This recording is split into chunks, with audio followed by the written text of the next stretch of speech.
Так, ассалам алейкум, приветствую всех. Так, если меня видите, если меня слышите, так, у меня на том телефоне все работает. Скажите что-нибудь. Так, чат.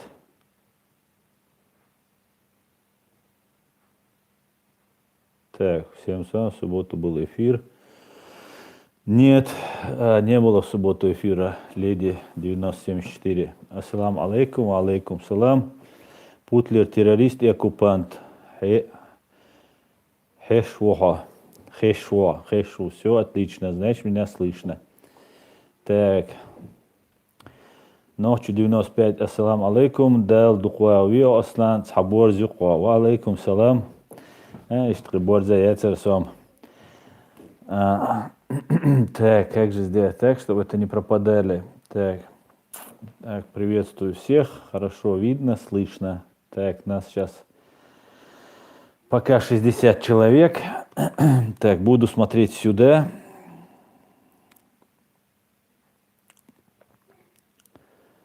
Так, Алгай, ассаламу алейкум, алейкум салам.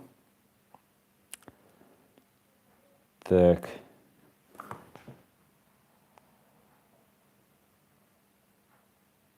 Так.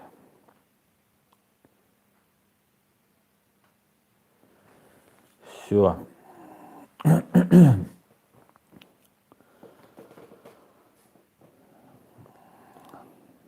Ва алейкум салам, всех приветствую. Ипполит Матвеевич, Самсунг Уральск, всех приветствую. Все хорошо, со здоровьем все отлично. Рад всех читать. Так, ва алейкум салам.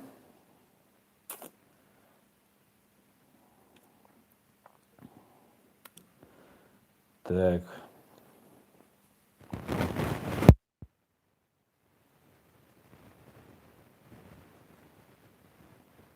Пишите, нет. Все.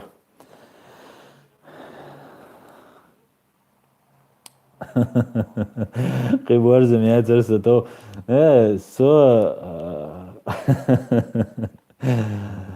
Комплимент. Ешуатсо. Так. Комплимент. Я умдать вегадик. Дох умдать сэр. Вообще ума доцум двор. Масерга далушум.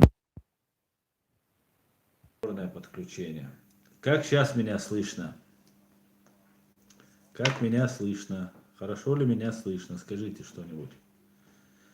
Хези. Хорошо. Ну все, тогда я попробую так, потому что у меня почему-то включается Google. И экран закрывается, и, короче говоря, я себя не вижу. У меня тут есть хэшу. Часто виснешь. Бог, как найти? Говорит, часто висну. Так. Доброй ночи, Аслан говорит Александр Пузырев. Доброй ночи, Александр. Всех приветствую. Хотел бы начать с того, что почему я в субботу не провел стрим, так как по одному делу пришлось поехать к одному нашему знакомому Минкаилу Мализаеву, на которого 27 марта этого года было совершено нападение, его попробовали похитить. Этот человек очень много активно там выпускает видеоролики, там иногда в очень грубой форме ругает путинскую и их пособников власти. Этот человек раньше работал в МЧС в Чечне, потом был схвачен кадыровскими там бандитами, отвезен очень сильно, его пытали, ему прикрепили вот к среднему пальцу электрический ток и его очень долго пытали. Из-за этого ему ампутировано, он уже сгнил у него, сгорел этот палец, ему отрезали этот палец, ему они повредили позвоночник, очень сильно парень пострадал. И после этого, какое-то время выждав, он выехал сюда со своей семьей, приехал сюда в Германию, попросил убежище. Но так как человек, ну, он юридически неправильно все сделал, там, ну, как неправильно все подготовил, ему отказали. Его должны были депортировать. Его отвезли в аэропорт, а ему на тот период сделали операцию на позвоночник. И жену и 3 детей немецкие власти отправили в Чечню, а Минкаэла из-за того, что у него была операция и было на него какое-то там заявление, что он там чуть ли не призывает какие-то группы создавать там и так далее. Ну, из-за этого его оставили и должны были в следующем по возможным рейсам отправить. В итоге он связался, с ним через Facebook эта информация получила огласку, что его жену отправили. И с ним связался представитель Кадырова здесь, так называемого Кадырова. Так называемый представитель. Это журналисты из ЧГТРК Грозный. Эти люди очень сильно оскорбляли Кадырова, там, ну, со слов Минкаила Мализаева, я это все рассказываю. И пришлось, и он доверился им, много что он с ними разговаривал, уже потеряв всю надежду, психологически был полный надлом у человека, потому что он очень много и в грубой форме поносил эту путинскую гауляйтерскую власть в Чечне и путинскую власть, и он знал, чем это чревато. И когда уже жену, детей отправили, у него не было никаких надежд, что его не отправят. И в итоге он уже морально был как бы подавлен. И эти люди вошли в доверие, оскорбляли Кадырова, говорили, что Михаил такой мужчина, воин, там все такое, а Кадыров там, ну там всякими матершинными словами. В итоге Михаил запустил их к себе, они приехали к нему, и сказали, вот у нас есть голосовые сообщения, которые ты говорил, что Кадыров там нормальный, что ты приедешь домой. Теперь надо видео сделать, что ты извиняешься, и ты готов приехать домой. Он отказался, они его избили. И после этого Минкаэла оставили. Это получило огласку, журналисты были привлечены и из этого оставили. Минкаэл после этого продолжил опять эти видео снимать. И в итоге вот 27 марта, когда он сидел там, вышел прогуляться вечером, и в этот момент, как он рассказывает, 4 мужчин из-за угла магазина вышли, набросились на него, и Минкаэлу удалось между ними проскочить, вырваться из их. Они были в масках, один был с пистолетом, один из них говорил по-чеченски, остальные молчали, что тоже наталкивает на мысль, что они были чеченоговорящие. И в итоге Минкаэл заявил в полицию, и вот сейчас этих людей активно полиция разыскивает. Вот по этому поводу я не смог выйти в эфир в субботу, потому что я был в то время с Минкаилом. Так, что еще? Ну,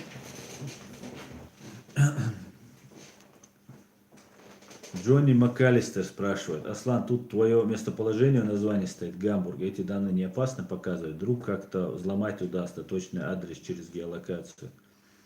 Ну, может быть, и да, но все знают, что я в Гамбурге. Я, в принципе, ни от кого не скрываюсь. Я ничего не ворую, ничего противозаконного не делаю. И поэтому я считаю, что нам скрываться, нам бояться нечего. Да, конечно, подлость ожидать в любой момент можно, но будем надеяться, что все будет хорошо. Так. Муса Юлоев, что вы думаете о происходящем в Ингушетии? Муса, я думаю, в Ингушетии, я писал об этом, происходит попытка одной части так называемой там, российской элиты ингушского происхождения сместить Евкурова. Соответственно, большая часть населения Ингушетии недовольна Евкуровым и на этом пытается играть. Соответственно, используется вот этот момент земельного спора. Эта земля как ингушская, так и чеченская, как сказал Руслан Аушев, Чечня начинается в Хасавюрте и заканчивается во Владикавказе. Ингушетия начинается во Владикавказе и заканчивается в Хасавюрте. Поэтому это все наше, все, что делает незаконная кадыровская власть, это незаконно, соответственно. И вот этот кусок земли, даже не населенный пункт, который находится там где-то в горной местности, где никто не проживает, он можно сравнить, там, привести аналогию, как два брата сидят в одной камере под названием Россия и обсуждают, спорят между собой за кусочек камеры, где-то в углу, в который они оба никогда даже ногой не наступают, или там редко когда наступают. Вейга до шумшдец, вей лилудиш шумшдец. А то, что Евкурова кто-то хочет сместить, ну это ничего это не меняет по факту. Ну, я считаю, что надо,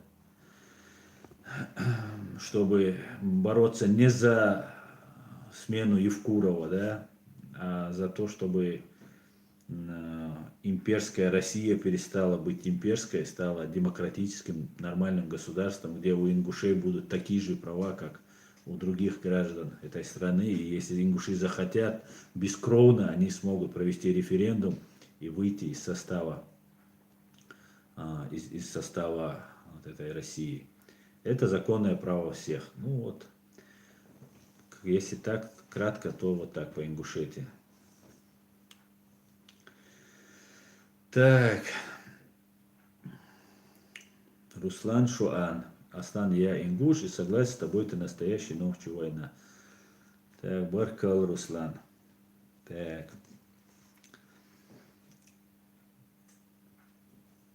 Аллаху Акбар спрашивает, про Владикавказ ты пошутил или серьезно, как и про Хасавюрт? Я процитировал первого президента Ингушетии Руслана Аушева, с которым я в принципе согласен. Нам с ингушами делить нечего.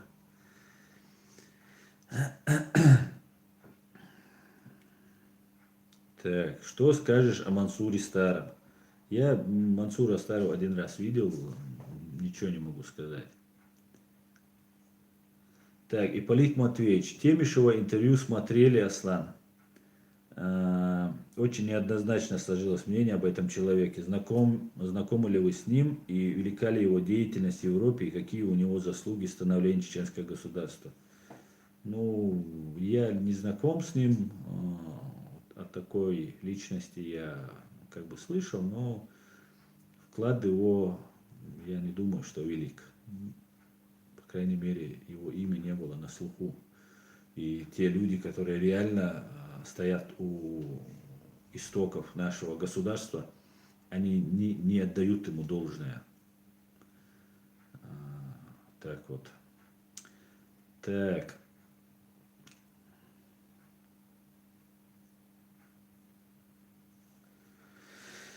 Так, что дальше?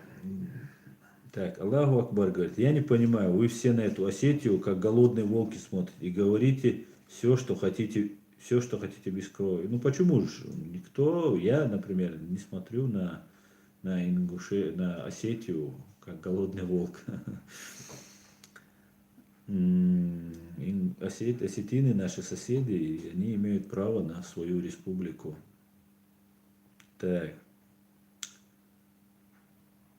Минкайл, шейх Мансур спрашивает, Минкайл Мустакхитон.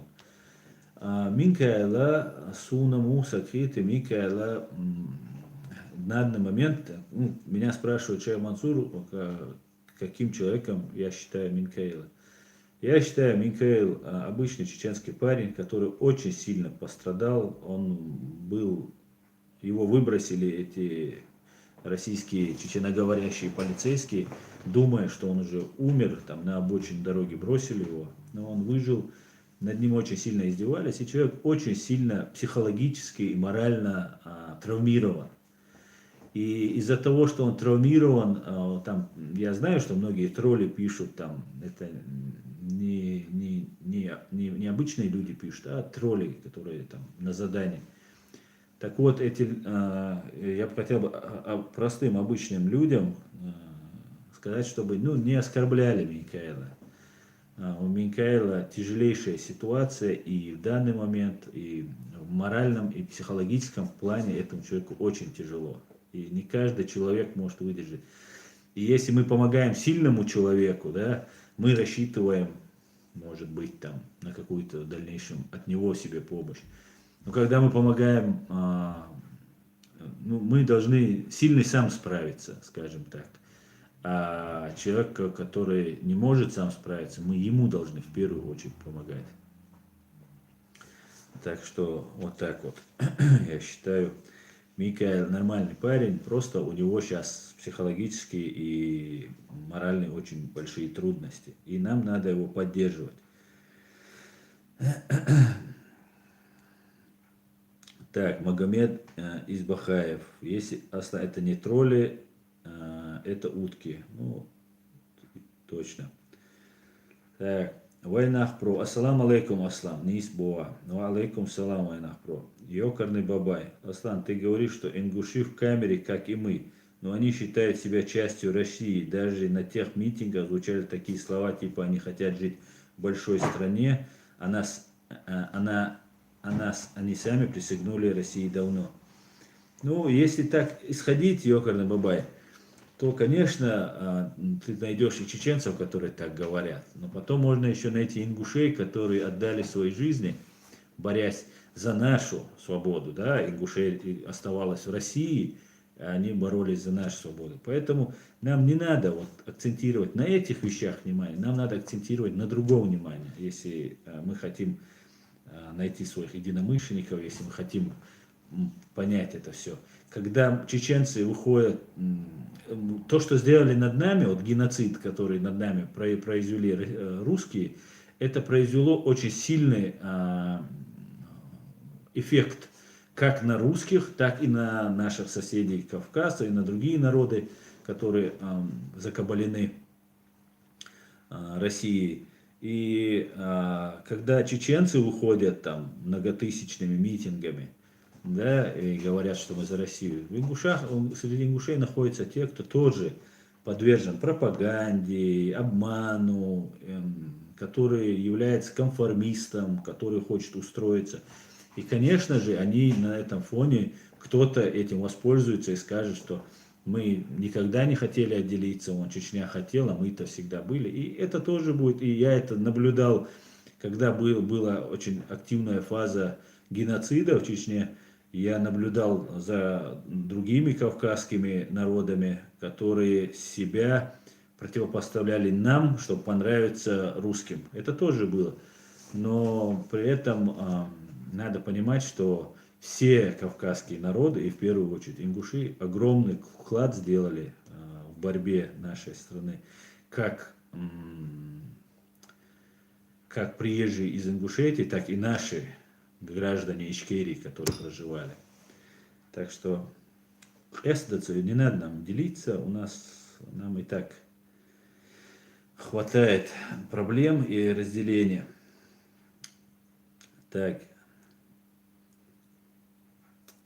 Кристина Радосавиджевич, Кавказский волк, Порошенко проиграл. Ну, Кристина, знаете, что я скажу? Может быть, Порошенко и проиграл, может быть и нет, но я скажу, что украинский народ не проиграл. У вас прошли честные выборы, это невероятно достойно, красиво, и вы идете семимильными шагами в сторону свободного, честного, демократического государства, которого вам до сих пор не удавалось создать. Я надеюсь, сейчас удастся. Выиграет ли, например, Зеленский? Ну, выиграет он, выиграет, но у вас есть парламент, у вас имеет большой вес парламент. Кстати, я тоже хочу, чтобы в Чечне не президент играл важную и там самую главную роль, да, а чтобы это были, ну, парламент имел больше влияния. Ну, не то, чтобы она была полностью парламентской, но, хотя это тоже не исключено, но по Конституции у нас, у парламента тоже большие полномочия, поэтому я думаю, у вас все будет хорошо. И вне зависимости, кто там будет. Так, Шейх Мансур, Аслан, Аллах, Рейс Хулюм, благодаря тебе у меня теперь совсем другое мнение, Минкаэль. Масана Хуль, Шейх Мансур. Мы должны помогать друг другу, Шейх Мансур. Вне зависимости, в каком положении мы находимся, мы должны помогать. В любом тяжелом случае. Чинхо Сардалов, ассалам алейкум, хауми телефон чхаусар хой. Что я пропустил? Ва алейкум салам. Чинхо, ты практически ничего не пропустил. Мы практически только начали. Так, помните, когда умер, так, говорит Майкл Лаурент, помните, когда умер наш герой Юсуп Тимирханов, тогда весь Кавказ пришел на похороны, особенно много братьев из Ингушетии пришло. Вот тогда они испугались за нашей дружбы и братстве, хотя хотят нас поссорить. Да, и поссорить хотят, и не только тогда испугались. Но я уверен в мудрости нашего народа. Я уверен, что мы никогда не поссоримся. Единственный момент, вот эти вещи, они оставляют осадок. И настоящему войнаху не надо обращать на это внимание. Оно того не стоит. Ну, я дружу с ингушами, я очень сильно, хорошо дружу с ингушами. И никогда этот ингуш мне никогда не скажет такое. Я в нем уверен, как в любом другом войнахе. Поэтому я думаю, они во мне также должны быть уверены.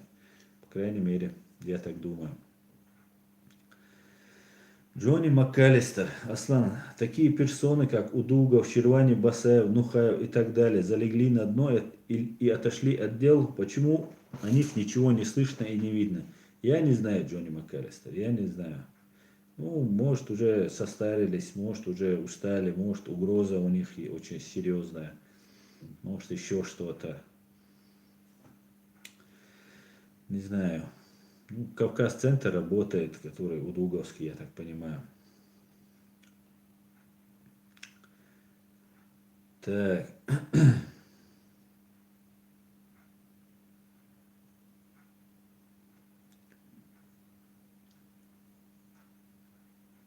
Так, судьба твоя. Ассалам алейкум. Сара Лезгияр. Нам нужно объединиться, братья и сестры, провести референдум на Северном Кавказе и отсоединиться. Ну, алейкум салам, судьба твоя. Но я скажу, что референдум вы не сможете провести. Мы 10-20 лет сражаемся и ведем, ну, все виды спорта, все виды протеста мы показываем, да, например, та же война, да, боевые действия, это форма протеста, форма сопротивления, это самая крайняя форма. Мы ее применили и применили очень хорошо и как никто отчаянно. Но при всем при этом вы видите, чем закончилось, да, мы пережили геноцид. И на сегодняшний день мы находимся там во временной оккупации. Поэтому референдум в Дагестане там где-то провести вам не дадут. Будут по одному всех вместе уничтожать. Только лишь поднять вся Россия осознает, да ее доведут с внешние факторы до ручки, да, когда она будет очень сильно задавлена санкциями. И в этот момент, когда протестное настроение в России поднимется, вот тогда, когда Россия станет свободной, да, тогда можно будет провести. Хотя его надо было вам проводить в 91-м, когда мы его проводили. Тогда у нас у всех был шанс, в том числе и у башкир, и у татар, которыми они не воспользовались. Если бы они воспользовались бы, то совсем, может быть, все повернулось бы иначе. Потому что сил у России не хватило бы, наверное. Так. Нохчи 95. Ассалам алейкум. Му брат, туду тига, мок шуй шавега. Как дела, спрашивают, здоровы ли все? Ва алейкум салам. Нохчи 95. Все хорошо.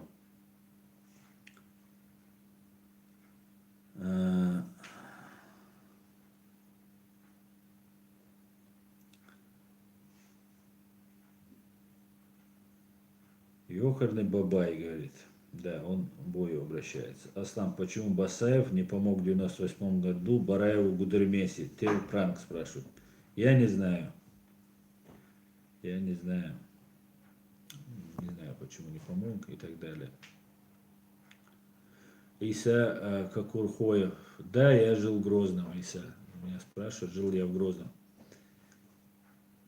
Какие есть Брюс Вайна и какие есть дешевые варианты снять жилье в Германии? Ну, не знаю.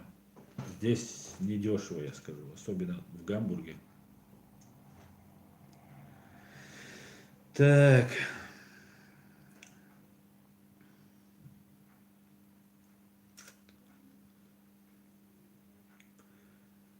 Сергей Суворов. Я рад, что в Ингушетии хоть какое-то гражданское общество есть. В Москве, в Питере этого нет. Московские собаки готовы на все, за похлебку продадутся. Да, ну конечно, в Ингушетии, конечно, есть гражданское общество, самоуважение, чего нет в большей части на сегодняшний день пока в России, в Москве и в Питере. Так, Ипполит Матвеевич спрашивает. Аслан, ваше отношение к каналу Сотник ТВ? Ну, Александр Сотник, я его смотрю, он мне нравится. Хороший контент, очень смелый, очень прямо, зрит в корень, как говорится, да. Вину КГБ, СФСБ он осознает, понимает, кто реально хозяева России, и как бы в этом плане Сотник молодец, конечно. Смело и доходчиво.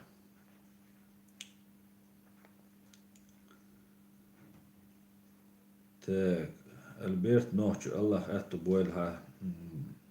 Деврейс Хуль, Альберт. Кавказиан, Албания. Брат, ответь, больше 3 миллионов граждан, лезгинский вопрос, что нам делать? Кавказиан, Албания, я не знаю, что вам делать. Надо бороться за свои права. Так, Алд, будет интервью с Закаевым? Да, будет. Как я говорил ранее, на Ахмеда Закаева готовилось покушение. Было предотвращено, на ранней стадии раскрыто это покушение, как пишет пресса. Поэтому по техническим причинам пока я еще не общался с Ахмедом Закаевым, но обязательно, конечно, будет. Он обещал, что будет, значит, оно будет.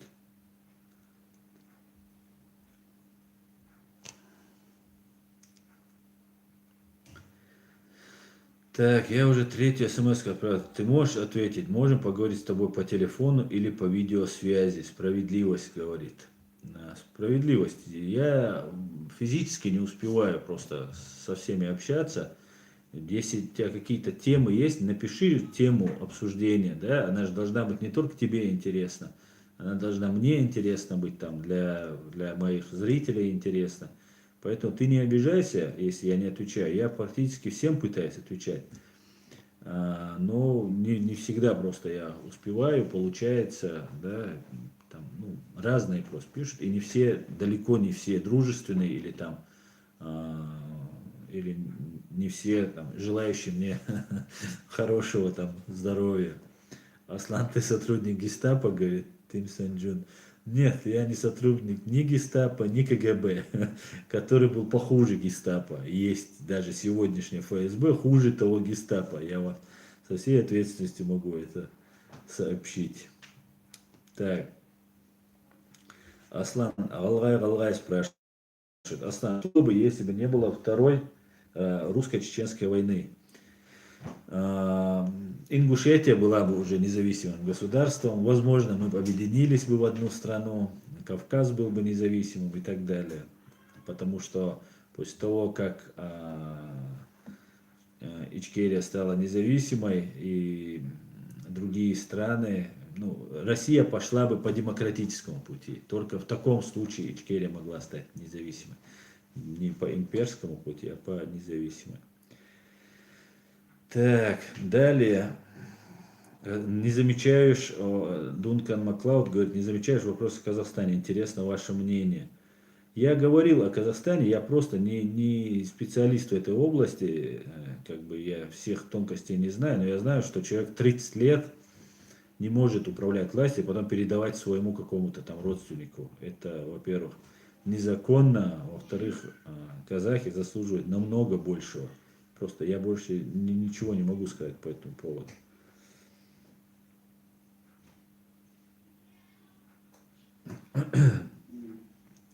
Йохарный Бабай задает вопрос. Я так понимаю, да. Аслан, считаешь ли ты, что нам нужно быть цивилизованным государством с демократией, с уважением к правам человека, сотрудничая с западными странами и вступать в НАТО? Конечно, шаратофилы будут против. Йокарный Бабай, шариат это такое растяжимое понятие, да, шариат. Так, конечно, я считаю, что нам, чеченцам, нужно развивать и медицину, и науку, и и инженерию, и машиностроение, и все науки, которые есть на этом свете. Сегодняшний день мы очень отстали от мира, да, это благодаря тому, что у нас война, у нас очень неграмотное население, молодежь. Тут, например, в Германии приезжают люди, которые очень плохо говорят по-русски, берут русского переводчика, идут к немцам и неправильно не понимают то, что говорит им этот русский переводчик. Нужен чеченско-немецкий переводчик, не русско-немецкий. И это я вижу просто каждый день. Из-за этого происходят ошибки, из-за этого некоторые на местах чинуши могут себя вести нечистоплотно, там, где-то как-то там, как в юриспруденции, одна запятая имеет значение, а тут если там что-то не досказать и не сделать, то большие ошибки будут. Конечно же, нам надо развиваться. Религия должна быть отделена от государства. Тот, кто молится, там, общается. У нас есть Конституция 92 года, и все вот эти спекуляции, которые некоторые там говорят, ну, это просто из-за правовой безграмотности люди такое могут утверждать. У нас есть государство, которое строится на принципах уважения прав человека, и оно не шариатское у нас государство.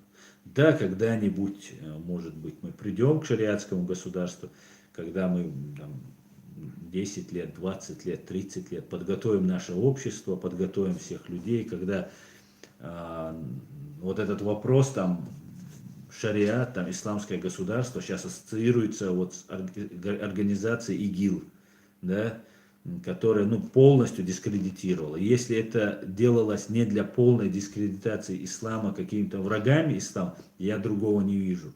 Я знаю, что молодежь, подбитая вот этими лже-призывами, уехала туда, и многие, кто не уехал, тоже в какой-то степени поддерживали это, потому что шла очень сильная пропаганда. Я боролся с этой пропагандой, я отговаривал людей, я писал по этому поводу, но в силу своих возможностей, да. И то же самое, не понимая, не видя дальше своего носа, утверждать, ну, мне кажется, вот когда я, например, иду в суд, да, как пример, да, я знаю там механизм, процесс этого судопроизводства, что будет, к чему я могу, минимум, который я смогу достичь в этом суде, максимум, который, возможно, я смогу достичь в этом суде, я зная свои там, способности, зная, что это такое, иду в суд. И мне говорят, ну не иди в суд, это кафирское. Ну, он сидит там, вообще у него ничего нет. Никаких прав у него нет, его никто не защищает, за него никто ничего не говорит. Вот он сидит и говорит, ну ты не иди, ты кафир, ты безбожник, ты предал ислам. Но я знаю, что я могу в этом суде сделать. Я знаю, какой минимум я могу достичь в этом. И мне говорят, не иди, это не мусульманский суд. Но он даже не знает, какой должен быть суд. Он не судья, он не ученый в шариатском там праве каком-нибудь. Этот человек мне говорит, и мне очень странно бывает смотреть на такие вещи. Как так? Я знаю, что я делаю, а он мне говорит, ну ты предаешь ислам. Мне кажется, вот такие люди предают ислам. Потому что, ну, это же, нам же Бог дал мозг, правильно? И мы должны рационально мыслить.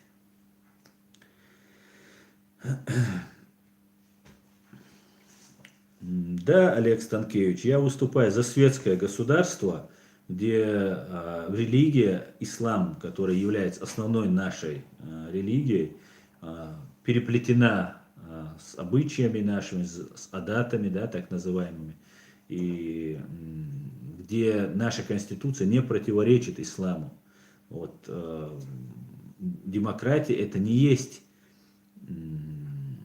ну, распущенность. Демократия это власть народа. И она зародилась не здесь, в Европе, да, она зародилась еще там в Греции давным-давно.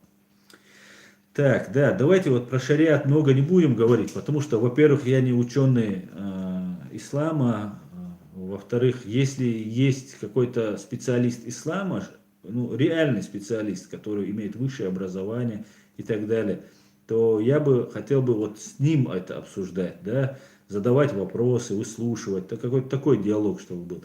А не так, кто-то задает вопрос там про шариат, и если я сказал что-то такое, и все, ты значит против шариата или там против мусульман. Нет, я не против мусульман, я не против какой-либо вообще религии. Каждый имеет право исповедовать свою религию, как он хочет. В том числе не исповедовать никакую. Так у нас определено в Конституции. Мы всех их признаем, и все они имеют такие же права, как имею там, я, как мусульманин, или там другой кто-либо.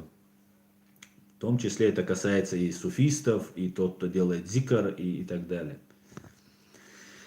Так, амстердамский шатен говорит, получается, можно девушка ходить в джинсах, коротких юбках, по-твоему. Амстердамский шатен, давай ты в Амстердаме там задай этот вопрос кому-нибудь. Такие глупости просто иногда задаете, что... Извиняюсь, конечно, что я такое спрашиваю, такое говорю. Просто при чем здесь это? Так, прекрасно волосы, Харальд. Я от ингушского народа говорю. Ну, что-то я пропустил. Так, дальше. Аслан, рад наконец, что кто-то из наших блогеров начал излагать нормальные мысли про наше государство. Предлагаю вполне рабочую концепцию. Надеюсь, наше интеллектуальное большинство поумнеет немного. Ёкарный бывает. Я скажу, что вот после того, как я вот начал выпускать, ну, конечно, в Фейсбуке у нас баталии идут, да, вот это блогерство, вот YouTube блогерство, оно больше для широких масс, скажем так, да, ну, для разного слоя людей, да, разного понимания, разного образованности, разного уровня. А у нас в Фейсбуке, вот мы есть в Фейсбуке, общаемся уже давно, там есть очень интеллектуальные чеченцы, ну просто гиганты. И я реально знаю несколько человек, которыми я просто снимаю шляпу перед ними. Если они меня смотрят, они знают, о ком я говорю. И один из них, назову его имя, один из них Адам Дервишев. Надеюсь, он не будет против. Адам Дервишев есть парень. Умнейший, талантливейший человек, очень журналист, политолог, ну, и мой близкий мой друг. Так вот, когда вот я начал снимать, мы там проводим эти беседы, мы обсуждаем. И мне кажется, вот после вот моего ролика там уже какие-то глобальные вопросы начали обсуждаться. Вот в том числе вот шариатство, там отделение религии и государства и так далее. Поэтому работа ведется в силу наших возможностей, да, и я думаю, у нас все отлично, потенциал мощнейший. Чем больше мы будем это обсуждать, и мы придем к какому-то консенсусу, мы создадим гражданское общество, которое нам просто обязательно нужно создать, и мы должны не претендовать на власть, да, там, вся наша проблема, что Дудаев нас когда-то назвал, что каждый чеченец генерал, и на самом деле он нам польстил немного, потому что мы не каждый генерал, да, поэтому я знаю, что я не генерал, и я должен знать свое место. Мы каждый должны, ну, ради общего делать, да, амбиции есть, конечно, желание есть, это хорошо, но не во вред государственности нашей, да, давайте быть более скромными в своих запросах. А то выглядит очень смешно иногда, иногда очень глупо. Так,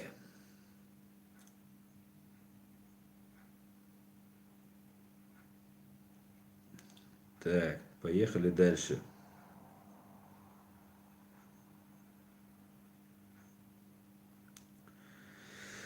Так, Ашлан, что там с Минкайлом за ситуация? Вам надо посмотреть, проходимец 95, вам надо посмотреть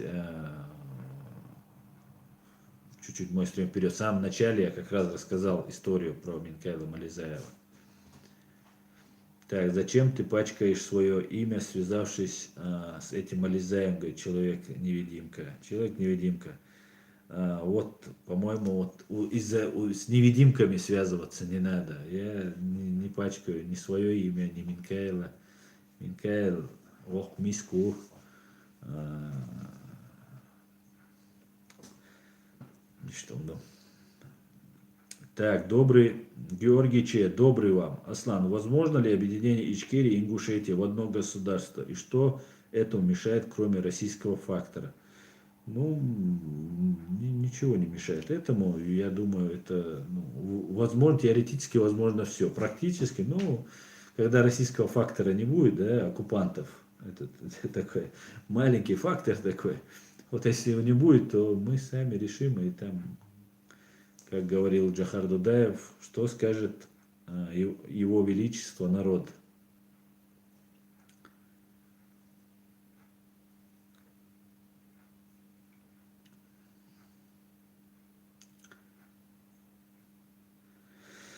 Так, нас смотрит 447 человек на данный момент, и вопросов очень мало. Тогда я, э, тогда я хотел бы затронуть тему вот украинских выборов, которые были, да, где во второй тур вышли, да, ну, безбилетники, которые вышли Зеленский и Порошенко. Я считаю, что в Украине все будет хорошо. И даст Бог, вы выстоите в этой войне и создадите супер прекрасное государство. Я считаю, что у украинцев огромный потенциал. Вы очень способный, мудрый народ. Я уверен, у вас все будет супер.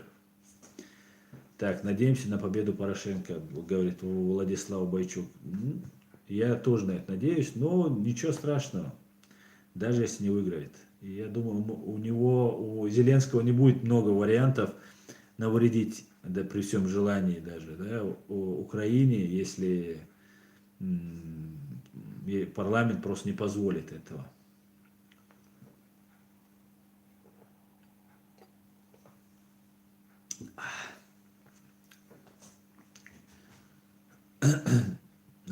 Так, мне тут задают Аслан, инженер-конструктор. Инженер-конструктор. Аслан, а указ Масхадова о шариатском правлении как объяснить? Ну, смотрите, это очень такой распространенный такой вброс, что Масхадов перевел страну на шариатское правление. Нет. Вести шариатские суды, это не значит вести шариатскую форму правления. Да? Изменить государственный строй не имеет даже президент права. У нас президент был ограничен, и это было в ведении, ну, изменить некоторые статьи Конституции могли только парламентарии, да, наши депутаты. Президент мог внести на обсуждение, и если парламент утверждал, да, и это были не все статьи, прошу заметить, да, основополагающие, главные статьи, которые касаются в том числе конституционного строя государства, ни президент, ни парламент не могли решить. Это можно делать только на всеобщем референдуме. Об этом может заявить или потребовать только народ. Потому что носителем власти у нас является не президент, носителем власти является народ. Мы не как в России. У нас, у каждого человека есть права. И мы являемся представителями власти, которые мы свою власть делегировали парламентариям, и президент наш является гарантом Конституции. Так вот, на тот период времени, когда в 2002 году там, заседание, да, Шура, так называемое, проводило это все, это делалось учетом ведения шариатского правления, шариатских судов, это с учетом военного положения и тягчайшего, тяжелейшего, да, государство, ну, просто было полностью оккупировано и мы находились в стадии геноцида, да, в процессе геноцида.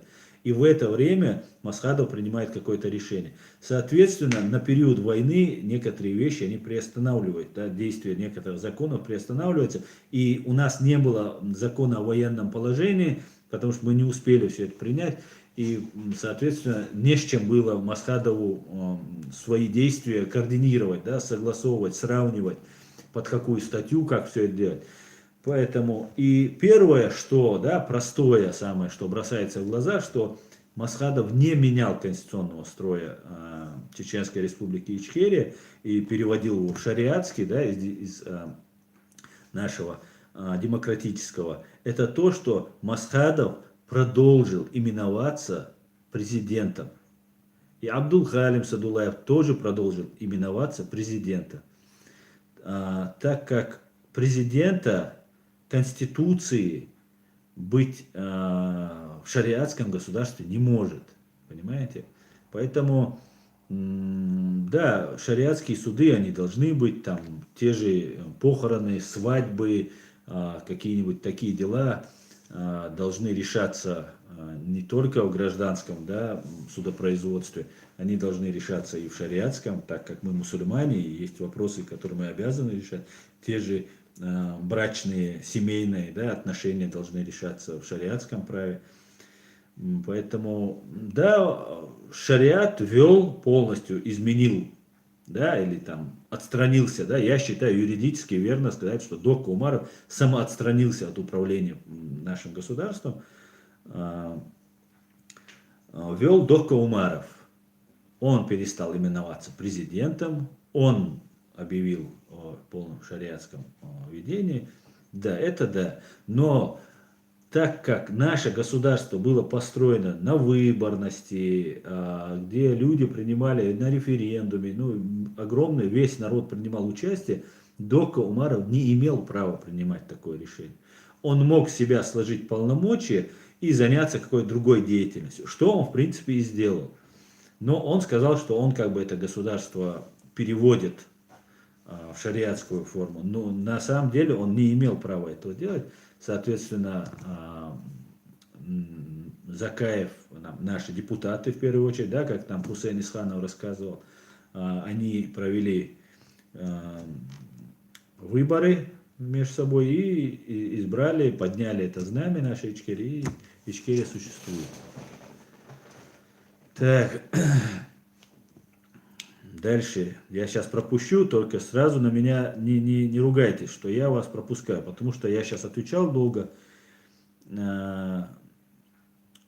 Так, Беки Жикенов, Аслан, прокомментируйте, пожалуйста, ингушские события. Я уже комментировал, вам чуть-чуть надо вперед посмотреть, я просто это говорил.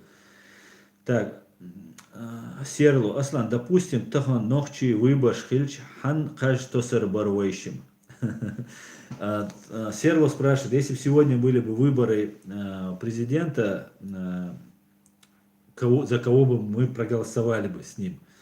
Но и пока на сегодняшний день это сложный вопрос. Во-первых, знаете, еще там все говорят, что сейчас Закаев захватил, узурпировал власть там, да, и хочет стать президентом. Во-первых, по нашей конституции, по-моему, 62 года можно только баллотироваться в президенты. 62 года Закаеву, по-моему, уже или 60, или 62 года. Он уже не может, в принципе, баллотироваться. А так, ну, посмотрим. Я на сегодняшний день мало вижу фигур. У меня есть человек, которого я считаю, что он был бы хорошим президентом в нашей стране, интеллектуалом, прошедшим многие какие испытания в этой жизни. Ну, я не могу сегодня сказать, кого бы мы избрали. Надо будет подготовиться к этому, да, для того, чтобы избрать парламент и президента. Нам надо будет вести, да, нам ни в коем случае не надо воевать, ни в коем случае мы больше не должны говорить о войне. Мы должны правовым способом восстановить свою государственность, которая у нас имеется. Для этого есть разные сценарии, да, наши умы думают об этом. Но один из этих сценариев это введение миротворцев на территорию нашей страны, в том числе, возможно, грузины, это будут, может быть, это будут украинцы, чтобы у нас не было никакой резни, самосудов и так далее, которые, я знаю, что будут обязательно, потому что люди очень обозленные. И поэтому мы должны будем избрать парламент, избрать президента и очень-очень аккуратно привлекать к ответственности виновных, без каких-то там огульных обвинений всех и так далее. Нам предстоит огромная работа, огромная работа. Так, поэтому я пока не готов ни за кого голосовать, но на сегодняшний день пока нет. Ну, если бы сегодня Закаев мог бы, я бы проголосовал за него, потому что или за Хусейна Исханова, которого я также безмерно уважаю. Так, Слон Махмуд. Аслан, брат, ты слышал, Алибеку вербовку приписали и 20 лет грозит. Алибек это дикий десантник, да? Не о нем речь, я просто не знаю. Скажите мне. Так. Галгай, Аслан, а если Ичкерия станет свободна, возможно ли поднять экономику? Конечно, конечно. На сегодняшний день смешно было бы утверждать, что нас содержат, да, что мы являемся там дотационным регионом. Нас забирают, соответственно, и огромное количество воруется. Как да, в России происходит распределение бюджета. Из субъекта федерации отправляется все в Москву, все высасывается, и сидит какой-то чинуша, да, там в правительстве, там какой-нибудь там министерстве, да, под контролем Медведева и Путина. И они распределяют столько миллиардов в этот субъект, столько миллиардов в этот и так далее.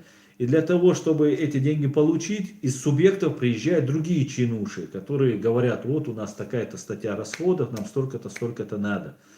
Соответственно, этот чинуша в правительстве за какой-то процент дает ему большую часть, да, этим людям, которые приехали. И эти бабки возвращаются там, например, собрала Чечня там, да, $1 миллиард, отправила в Москву. Потом приезжает с Чечни чиновник, да, коллаборантский, приезжает и просит. Им говорят, ну давай там, я не знаю, какой у них процент, ну там 20% откат, там 15%, сколько, 30% откат. Это остается сразу в Москве, остальные деньги уходят в Чечню. И эти чиновники на местах уже в Чечне, они уже дербанят эти деньги. Я помню, что там 30 миллионов там отстоить там двухэтажный дом разрушенный, там как-то его обделать, выделялось 30 миллионов, по факту тратилось 5 миллионов или 6 миллионов на этот дом. Ну, представьте размеры коррупции какие там, да. И там марафет наводят на эти 5-6 миллионов, там такой косметический, и все. Вот такого плана идет вот это. И если этого всего не будет, если мы будем в своей стране честно носителями власти, да, не как бесправными рабами, то мы, соответственно, будем оказывать давление, убирать чиновников. Конечно, нам надо будет пересмотреть все, как, будучи много лет колонией России, мы привыкли, что мы находимся в оккупации, и все это чужое. Вот все вокруг нас, да, это чужое. И уже за много лет воспитаны, что надо ухватить, урвать и так далее. Когда мы построим свое государство, когда мы деоккупируемся, то мы должны относиться не так уже, мы должны относиться как к своему. Вот у тебя в огороде лежат грабли, и залез кто-то в огород и хочет унести, это всего лишь грабли. Ты должен этого человека поймать, посадить, задержать там и так далее, и наказать его, да. Точно так же мы должны будем относиться к своей собственности. Так что вот такие вот дела.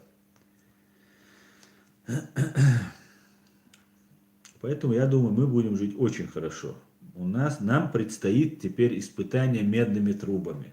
Огонь и воду мы прошли, нам и стоят испытания богатства и славы. И это тоже испытание, и нам надо его тоже достойно перенести. Да, мы его перенесем.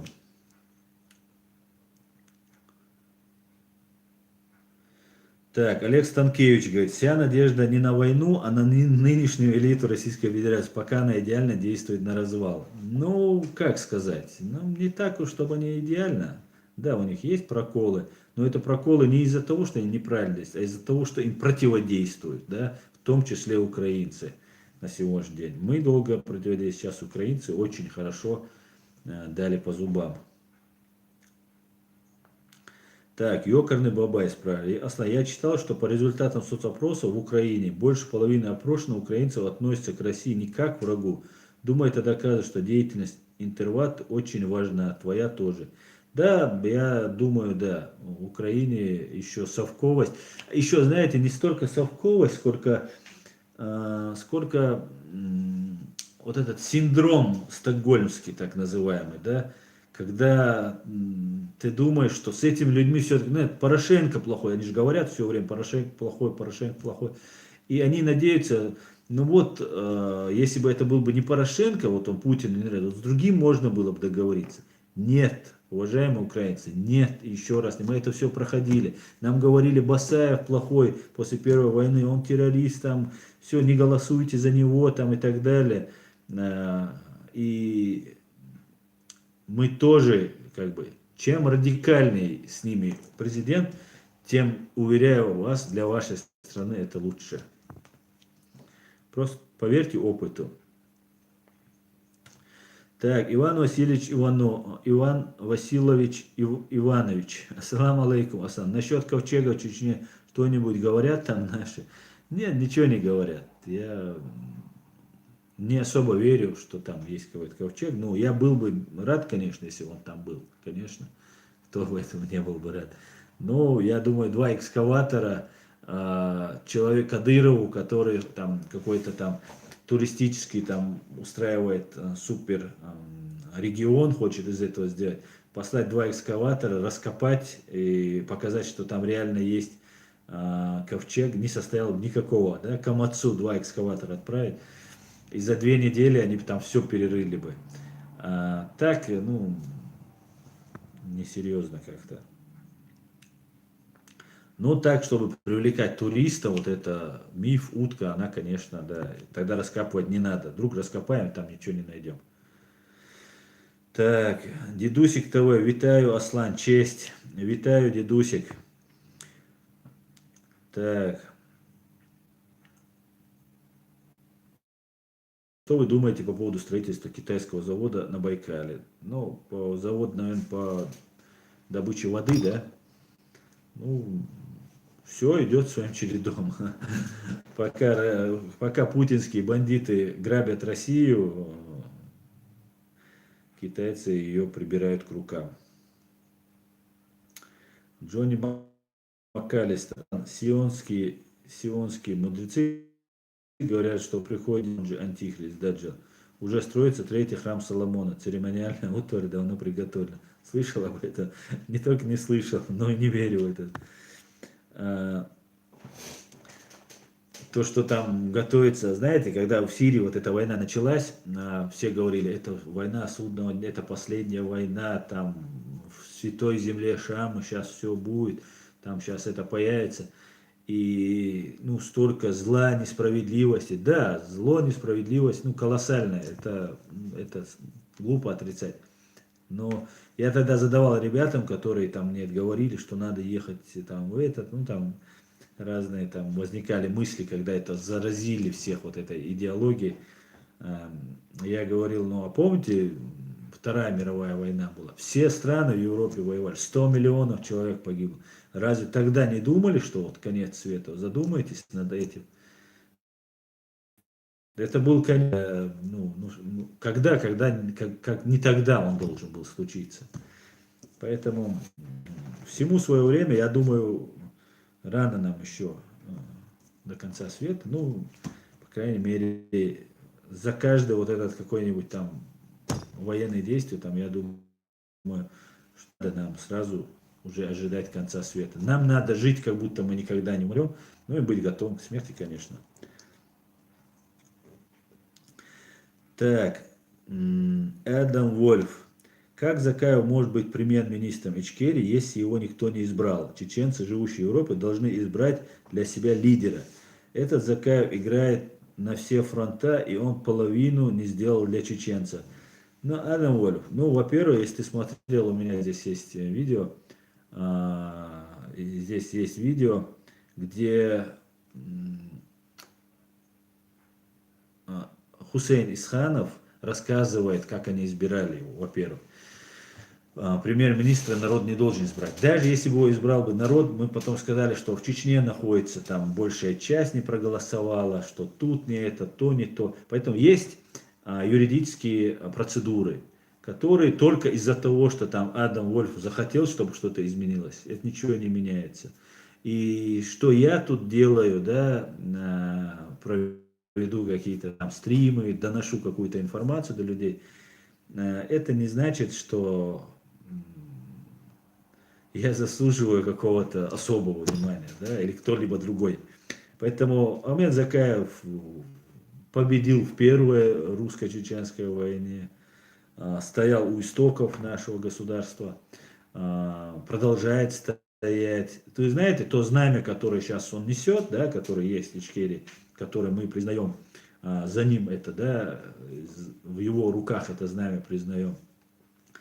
Вы знаете, это знамя стоит, ну, десятки миллионов долларов как минимум. Прийти и продать его за хорошую жизнь, там, за миллионы. Этот человек уже взрослый, 60 лет человеку. Ну, вы сами задумайтесь. Этот человек не продается, не покупается, не предается. Наоборот, он боится, что кто-то обманным путем, там разные же говорят, несут разные, бред некоторые откровенный. И эти люди воспользуются этим, возьмут этот флаг, скажут, да, ну все, он передаст ему, все, ну давай ты неси. И вот он возьмет, приедет к Путину, бросит ногам наше знамя Ичкерии, как реальный представитель, да, и скажет, ну вот я продал его. Конечно, это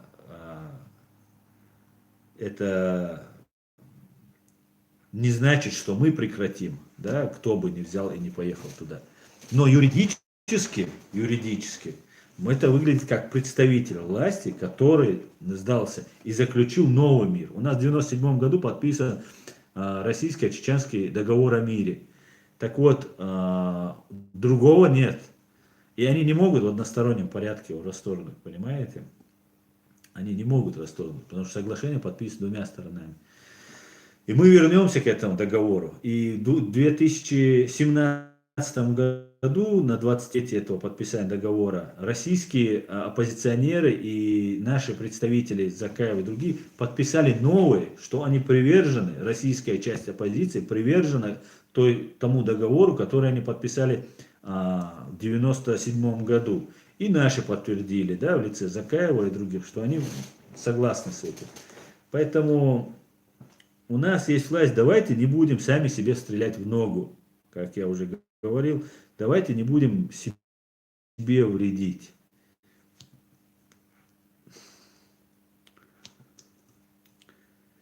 Угон Харлеев говорит: Аслан, купи себе хорошее оборудование, ты зависаешь. Ну, у меня это, я не знаю, с чем это связано, но вроде нормальное у меня оборудование.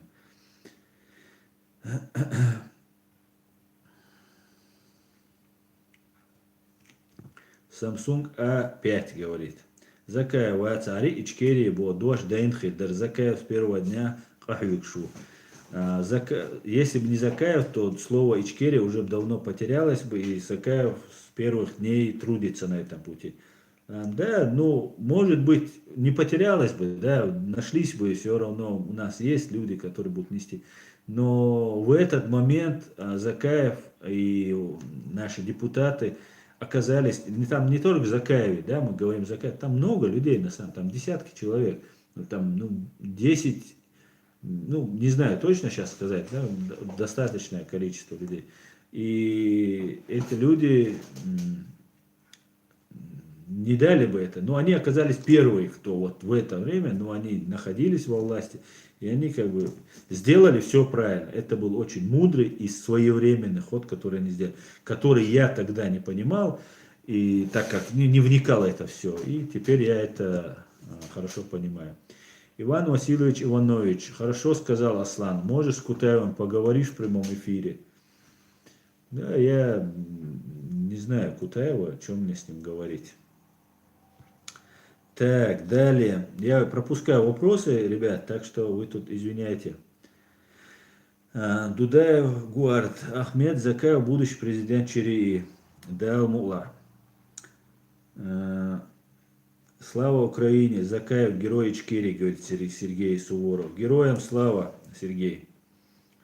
Кто такой Кутаев? Он чеченец, спрашивает Нохчи 95. Да, Кутаев чеченец. Ипполит Матвеевич, какие трения между Закаевым и Диговым? Что они не поделили, Аслан?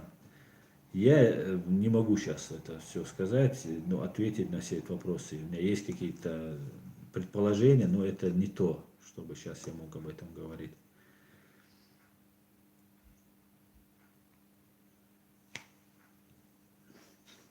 Судьба твоя. Аслан, мы такими путями будем долго идти к свободе. Эти митинги в России бесполезны. Услышь меня, всех закроют. Ну а как тогда по-другому? Ну если русские сами не встанут и свою власть не прогонят, лезгины не могут этого сделать, чеченцы это не могут сделать, ингуши это не могут сделать. И мы, среди нас агентура, которая нам не даст объединяться, достаточно. И сейчас мы находимся в тяжелейшем, огромный контингент оккупационных войск находится на Кавказе. Нам очень трудно будет. Это должны сделать русские. Вот когда их припрет, да, сейчас уже время их наступает, да, сперва нас геноцидили, теперь будут их геноцидить. И вот им надо через это пройти, вот эту кровь, большую кровь. Им, наверное, надо свою пролить, чтобы на своей шкуре это понять. Такое вот свойство человека, да, такая природа человека. Пока не объясняешь на своем опыте, не понимаешь. Так, чем ты занимался в военные годы, говорит Джонни МакКаллистер. Никак не собираюсь тебя в чем-то упрекнуть или обвинить, просто интересно. В 95 году еще шла война, первая российско-чеченская, я уехал учиться в Петербург. 90. Меня отправили родители, сказали, давай, потому что я везде пытался поучаствовать, увидеть все. Ну и все, после этого я находился, потом была победа, через год была победа, как я уехал, потом жили 3 года независимо, потом началась вторая российско-чеченская война, и ну, я оказывал помощь, зарабатывал деньги, помогал финансово родственникам и другим людям, которые нуждались. И учился, работал. Богдан Федорович Буртин говорит, русские очень долго будут терпеть. Да, будут. Ну а что делать? Без переворота в Москве не будет переворота в Чечне. Пример тому 90-е годы, говорит Дудаев говорит. Да, тоже все верно. Адольф СС. Адольф СС. Я тебя прошу, смени этот ник, мне даже произносить не буду. Это как, там, я не знаю, Сталин НКВД у тебя звучит, да? Ну, ты дискредитируешь нас, чеченцев. Если ты чеченец, ты нас дискредитируешь этим. И Адольф, и СС это преступные и человек, и организация. Есть вопрос? Задавай, Адольф. Сталин НКВД я тебя буду называть. Может, тебя это заставит сменить ник. А Нохчевала это точно тебя должно задеть.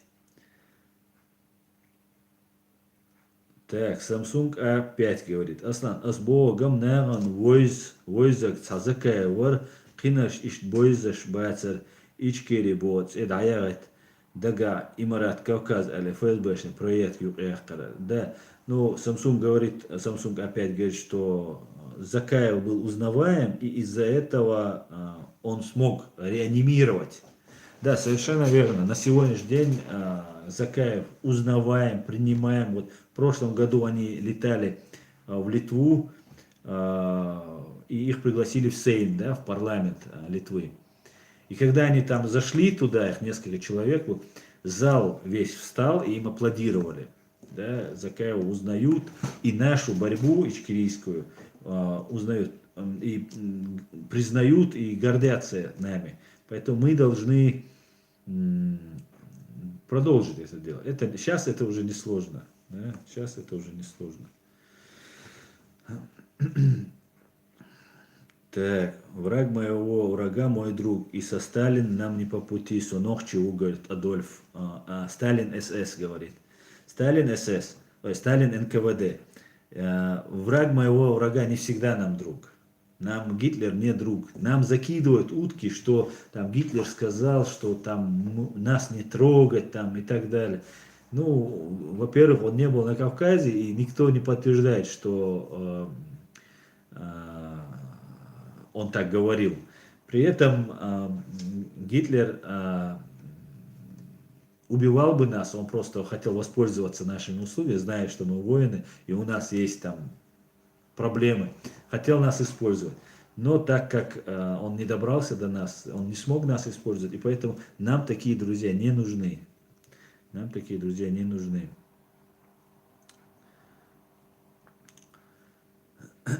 Так.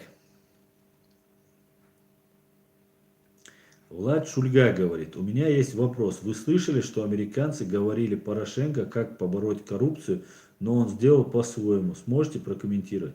Я не могу по этому поводу ничего сказать. Коррупция у вас есть, я вот общаюсь, я знаю. Алгай говорит, Аслан, ты бывший гражданин СССР, ты презираешь советскую власть. Да?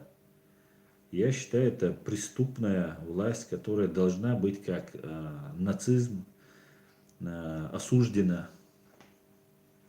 Это 100%. Не Сталин СС, а Адольф СС. Нет, я тебя буду называть Сталин НКВД. Может, тебя это заставит поменять свой ник. Это тоже нам очень нехорошо, поверь мне. Сталин СС, когда ты говоришь, что они про чеченцев, нас выставляют какими-то там нацистами, фашистами. Так, дедусик ТВ. Скоро буду в батальоне шейха Мансура. Что на словах передать героям Украины и ЧРИ? Передай им большой салам, дедусик. Так. Двойник Ходорковского.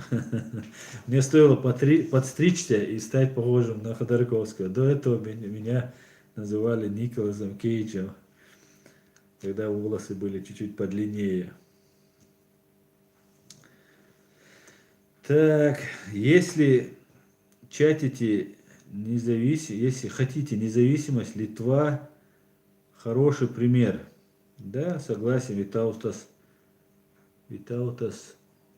Юранес. 15, Ахтунг 95. 15 шухал, вай нохчи иштвоуши кира алир бу эльч тишер вайцархсо. 15 лет назад, когда говорили, что чеченцы будут друг друга вот так не любить, мягко скажем, он бы не поверил бы. Да, я с тобой согласен. Я тоже. Когда еще в 90 В третьем, во втором году мы в Грозном сидели во дворе, и у нас был один русский парень, который воевал в Афганистане. И он рассказывал, какие зверства они творили над афганским народом. Он выпивал, на гитаре сидел, играл, и мы мелкие подходили к нему там и общались. И он рассказывал, какие зверства творили. И он говорил, знаете, что самое страшное? Когда нас, ну он имел в виду себя как чеченца, нас будут стравливать друг с друга, и мы начнем друг друга убивать. И мы все мелкие чеченцы, и он выпивший там лет 35-40 мужчина, и мы думали, он русский, он не знает нас, а он лучше нас знал нас. Мы-то мелкие, он-то всю жизнь прожил среди нас. И он говорит, это самое страшное будет. И я не думал, что чеченцы будут убивать чеченцев, будут вот так. Ну вот, все бывает в этой жизни.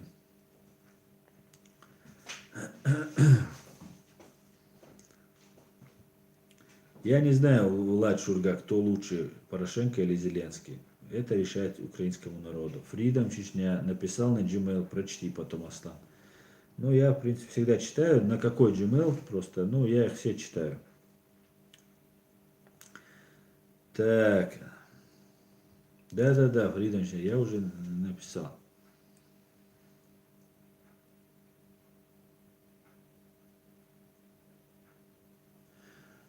Угон Харлеев говорит, что его дед был в концлагере на территории Польши, и он, проведя со многими в войнах и несколько лет в плену, он был неплохого мнения о немцах и Гитлере.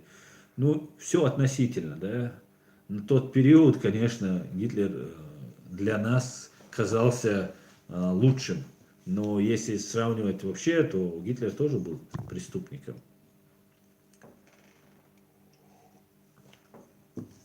Так.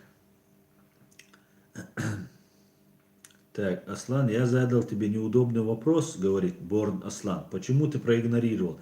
Потому что я не успеваю все видеть. Потому что я отвечаю на вопросы, я их не читаю. А потом уже я их просто пропускаю и ухожу вниз. Почему ты проигнорировал? Тебя пугает слово шариат, ты мусульман, Аслан? Ты веришь в судный день, тебе дороже демократия или воля Аллаха? Борн Аслан, я уже устал отвечать. Ты ученый ислама? Какой степень ты ученый ислама? Насколько ты хорошо разбираешься в шариате? Работал ты ли в шариатском суде? Защищал ли ты в шариатском суде людей, да, чтобы знать об этом праве? Если ты это все знаешь, давай тогда сядем и обсудим. Если ты реально имеешь ученую степень в этом деле, там, окончил высшее заведение там, по шариатскому праву, давай обсудим. А так просто так, я против, ты мусульман, может ты не мусульман, может ты мне сейчас говоришь нехорошие вещи, да? Мусульманин я или не мусульманин, это мне решать, а не тебе.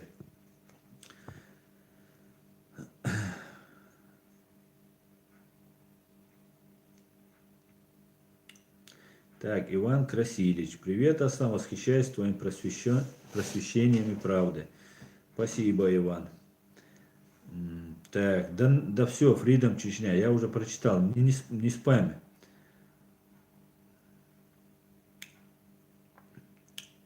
Так.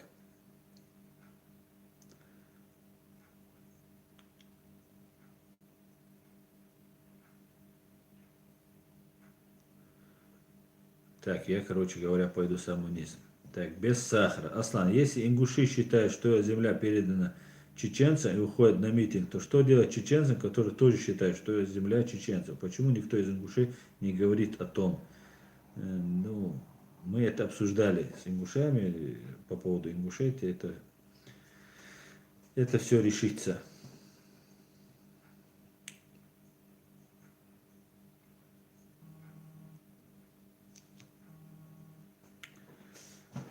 Так, считаете ли вы...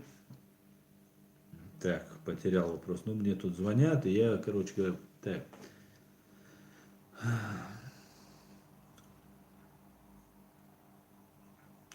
Аслан, кто был раньше Докко Умаров до ухода в лес? Спрашивает Дэн. Докко Умаров до ухода в лес был каким-то командующим. каким-то командующим. Я не могу сейчас сказать, какое у него звание было, но он военная у него специальность была и военное звание было. Так, Григор, Аслан, по-твоему, не нужно создать военизированное крыло, чтобы в случае чего было своего рода десант для освобождения Чечни от кадыровцев? Ведь даже при развале Российской Федерации они просто так не уйдут. Ну, при развале Российской Федерации я уверен, что у них немного шансов продержаться. Организовываться мы умеем, да, нам, конечно, нужно... Добро должно быть с кулаками, как говорится. У нас есть в Украине батальон имени шейха Мансура, там батальон имени Джохара Дудаева, который сейчас не так активен, как батальон шейха Мансура. У нас есть легитимная власть в лице Закаева и его правительства. Поэтому достаточно будет сказать, вот давайте собирайтесь, и добровольцы соберутся, и мы наведем порядок. Но для того, чтобы у нас не было самосудов, нам все равно нужно будет вводить миротворцев.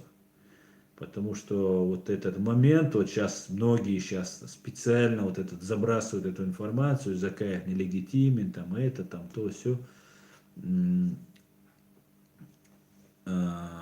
Это потом будет способствовать людям относиться пренебрежительно к нашим институтам власти и сказать, да, это незаконно, и творить там, ну, например, свою же кровную месть, у которых очень много людей убитых, их тоже можно понять, поэтому надо будет вводить миротворцев. По-любому, без этого мы просто не сможем ни власть избрать, и у нас может пролиться реки крови, причем, может быть, даже пострадать невинные люди. Потому что в гневе то, что творят вот эти русские оккупанты и их приспешники, это просто уму непостижимо, что происходит. При всем при этом нам делают картинку, люди, которые воруют деньги, миллиардеры уже там и долларовые. Только в поселке Черноречье, города Джохара, бывшего Грозного, строили этот фонтан, как где-то увидели там, да, колхозник выехал из села и попал в Дубай и увидел там супер фонтан. И вот он решил такой же сделать там у себя там, в оккупированном Джохаре. И они на тот период, это было, когда доллар стоил 31 рубль, 60 миллиардов долларов было выделено на это. А построили, там, 62 миллиарда долларов на фонтан. Это вообще у людей там забирают там 50 рублей, 100 рублей, там за газ отрезают, если задолженность там 1000 рублей, отрезают газ и тратят на фонтан, который, вот, сейчас нет этого фонтана, которым сейчас можно хвастаться, что вот он стоит 2 миллиарда долларов. И эти люди нам рассказывают, какие они набожные, какие они честные. Это не просто убийцы, это мега-воры, мега-преступники. Нет ни одной статьи Уголовного кодекса, которую бы они не нарушили. Поэтому я думаю, они недолго просуществуют, если произойдет смена власти в России. И они это знают, в принципе.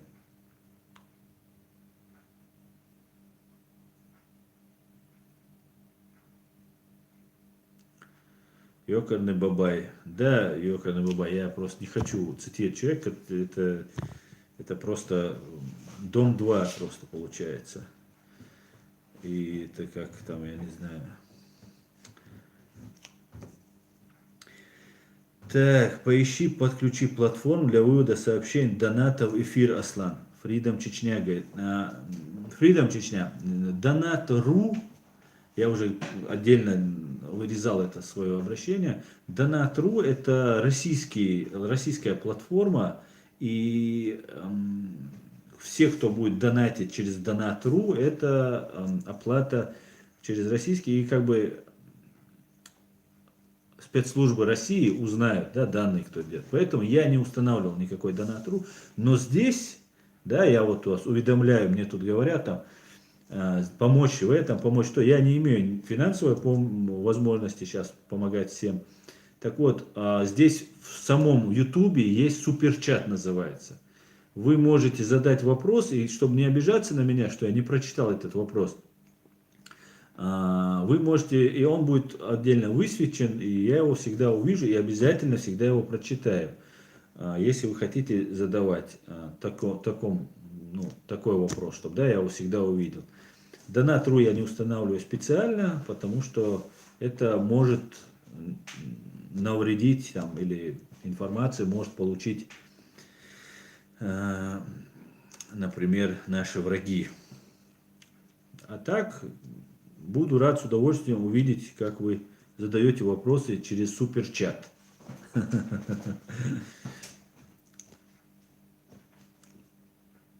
Так. Хватит одних и тех же читать, говорит Леонид Гройсман. Леонид Гройсман, вот я вас сейчас прочитаю, задайте вопрос. Цель Мичерова, бой-бою. Гамбургер, у Бо нет доступа. Да, я с Гамбурга.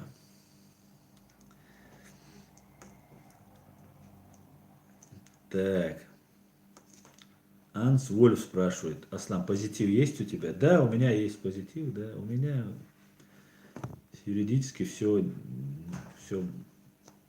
тютельку в тютельку.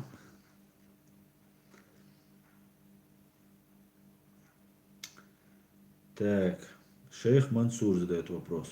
В свободной Чечне не должно быть рабской президентской власти. Выдвигать президента и устроить такую форму правления, это говорит, что из чеченцев пытаются сделать рабами без России.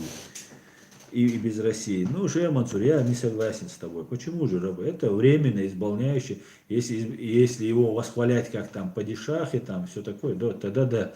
Но тут, например, в Германии они не являются падишахами. На велосипедах ездят.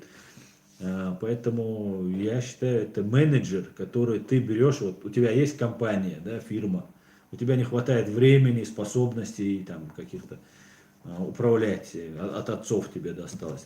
Ты знающего человека берешь, который хочет работать во благо. Ты говоришь, давай на 5 лет, у нас по Конституции 5 лет, да, человек, президент избирается. Поработал 5 лет, согласен ты с его работой, еще 5 лет. Все, после этого 2 срока подряд, 2 срока больше нельзя. А вот если избрать там эмира, короля, который потом будет там всю жизнь делать, это на сегодняшний день я к этому лично не согласен с этим.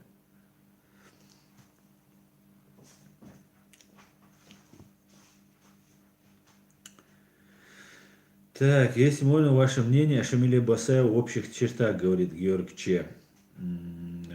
Шамиль Басаев, легендарный Шамиль Басаев, герой чеченского народа.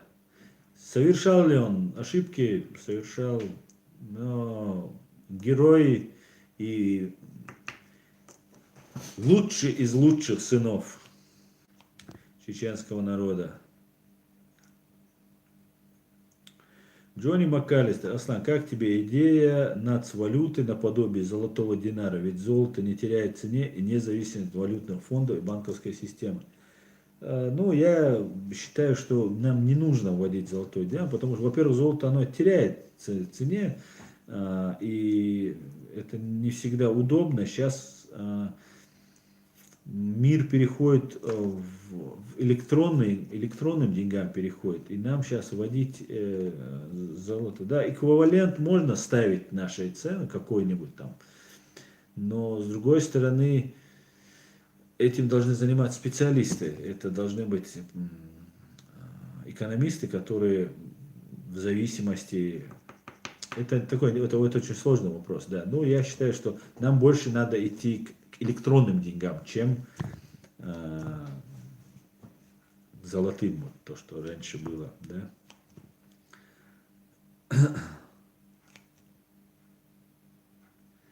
Так, Веста 86, да, Веста у тебя машина такая есть. Не провоцируй народ, сидит там в своем гамбургере. Я же не провоцирую, я просто общаюсь со своими подписчиками. Кого я провоцирую? Леди 1974. Цейр гамбургеру. Ответ неверный. Осечка. Цейр Коттериштеру. Откуда я? Меня спрашивают, я говорю, откуда я родом. Так, Григор. Аслан, какой твой прогноз насчет народов Северного Кавказа? Могут ли все народы совместно выйти на борьбу за независимость? Или чеченцам лучше пока надеяться только на свои силы? Нам нужно надеяться только на свои силы. Когда мы воевали, и Россия была в тяжелейшем состоянии, ни один народ в целом, хотя представители всех народов у нас были, ни один народ не поднялся, не сверг власть свою и не объявил о своей независимости. Поэтому я думаю, сейчас тоже нам надо надеяться только на себя. Так, с телефона нельзя, говоришь, да, отправить чат-рулетку. Да, с телефона нельзя, но зато это безопасность тех, кто находится в России, и из-за меня никто не пострадает. Я всегда предупреждаю своих подписчиков, своих зрителей.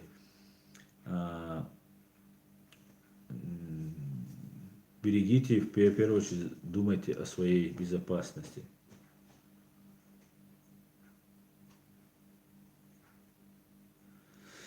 Так, все, дальше поехали.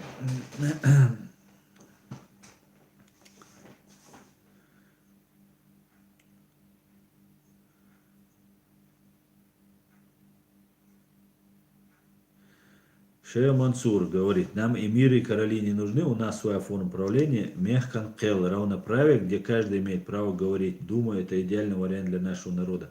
Но давай исходить не забывать про юридическую сторону этого момента. То, что нам с тобой нравится, может понравиться, не понравится другим.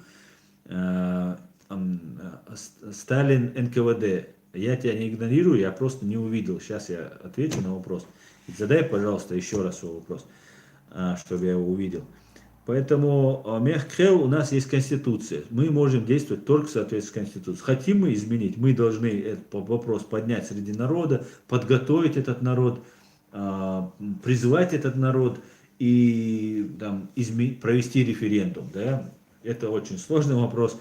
Но если это делать, то только так. Мы все должны делать в соответствии с нашей Конституцией.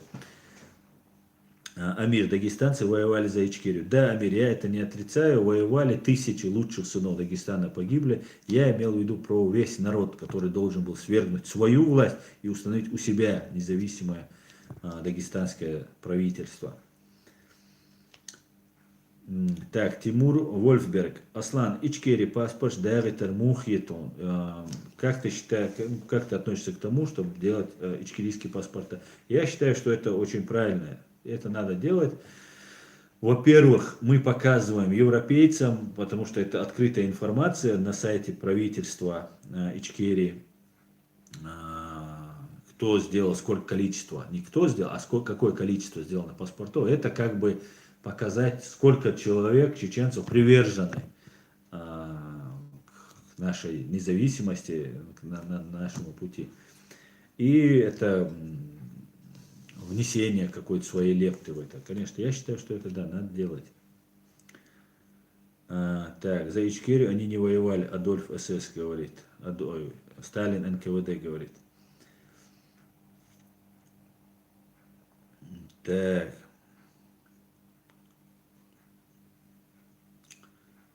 Джонни МакАлистер. Такие люди, как Хачилаева и Багаудин, виновники Второй войны. Ну, я бы не сказал, виновники сидят в Кремле Второй русско-чеченской войны. Так, давайте сейчас мы не будем здесь дагестанские, чеченские разборки устраивать. Все, и это, опять мы возвращаемся к бреду, который нам... Фридом, Чечня, тысячи. Ты серьезно? Ты имеешь в виду то, что я сказал, тысячи дагестанцев погибло? Да, я серьезно. Я знаю, что тысячи дагестанцев погибло. В том числе дагестанцев, которые жили у нас, и те, которые приезжали.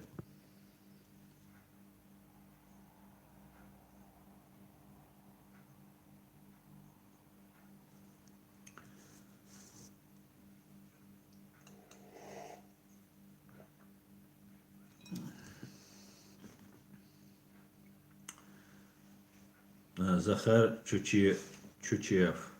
Аслан, ты в курсе, что Путкин издал указ на штраф 300 тысяч, если их называть своими именами? Да, они хотят, чтобы их не обижали. Обидчивые очень. Европа Ньюс. Аслан, чат рулетки украинцев попадаются чекисты, и чекисты начали затрагивать тему Ичкерии. Да, я иногда вижу, смотрю. Сейчас уже времени не хватает. Так, дальше пойдем. Аслан, я тебя не первый день хочу спросить, говорит Сталин СС, Сталин НКВД. Но ты не отвечаешь. Ну скажи ты уже, что ты спрашиваешь, скажи. Я всегда тебе отвечаю, когда тебя вижу, когда успеваю. Нет, не отвечал, не ответил. Аслан, ты живешь сейчас на личном сбережении или как-то ты там подрабатываешь, говорит Джонни. Ну, это мое личное дело, за это я не буду вам рассказывать. Ну, так.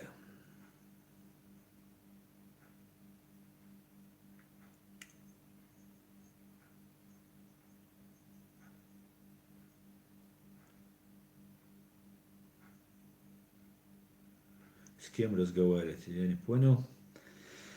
Так. Леонид Гройсман. Смотришь канал доктора Фауста? Он много про чеченцев снимает. Да, я смотрю, я с ним знаком, мы с ним общались. Да, конечно. Ну, сейчас времени вообще катастрофически не хватает.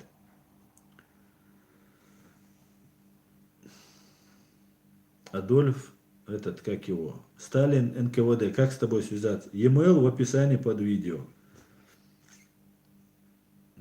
Так. Что еще вам сказать? Нет доступа. Аслан, что подтолкнуло тебя уехать из России и начать эту деятельность? Очень интересно. Ну, та несправедливость, которая творилась, и я посчитал, что я только здесь могу открыто говорить, писать. И мне было небезопасно с моими взглядами, убеждениями находиться в России.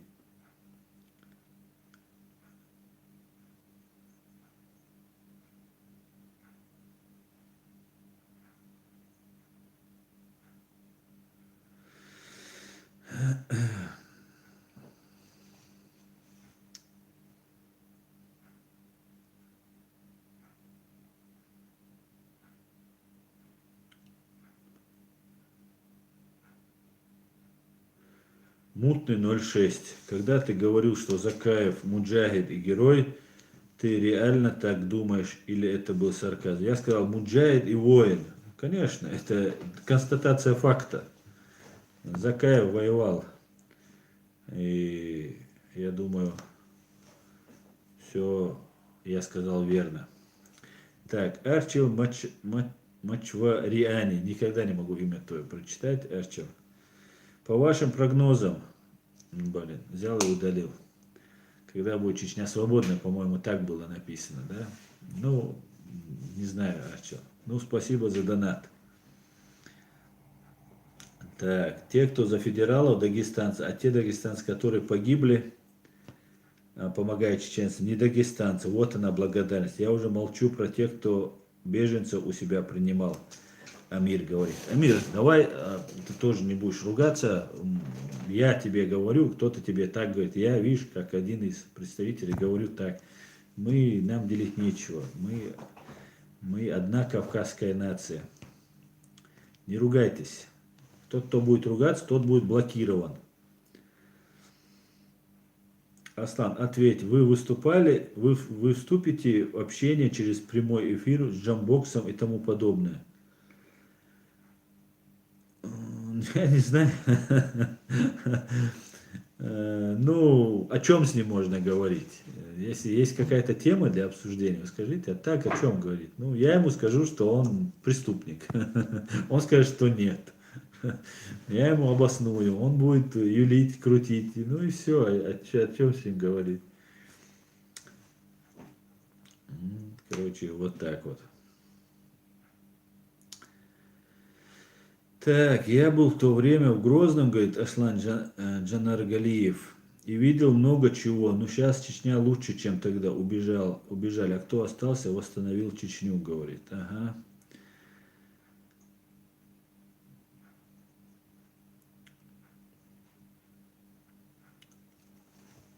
Какая благодать? Всего две... Так, я прошу, еще раз прошу, не ругайтесь здесь, дагестанцы, чеченцы, вам позор, нам позор всем, если мы ругаемся. Нет доступа. Аслан, какими действиями Закаев помогает чеченцам в Европе? Вы ответьте. Ну, в смысле, чем помогает? Он несет знамя, знаменосец, что может сделать? А? Что может знаменосец сделать? Те, кто воевал с ним, кого он лично знает, кто, да, людей, он за них пишет, пишут документы, говорят, да, этот человек преследуется, он дает свои гарантии, что... Ну а что ты сделал, да, для нашего правительства? Какую лепту ты внес?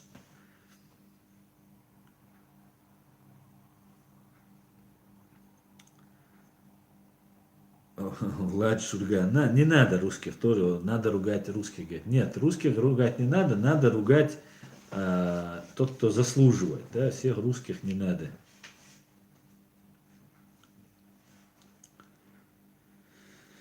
Так,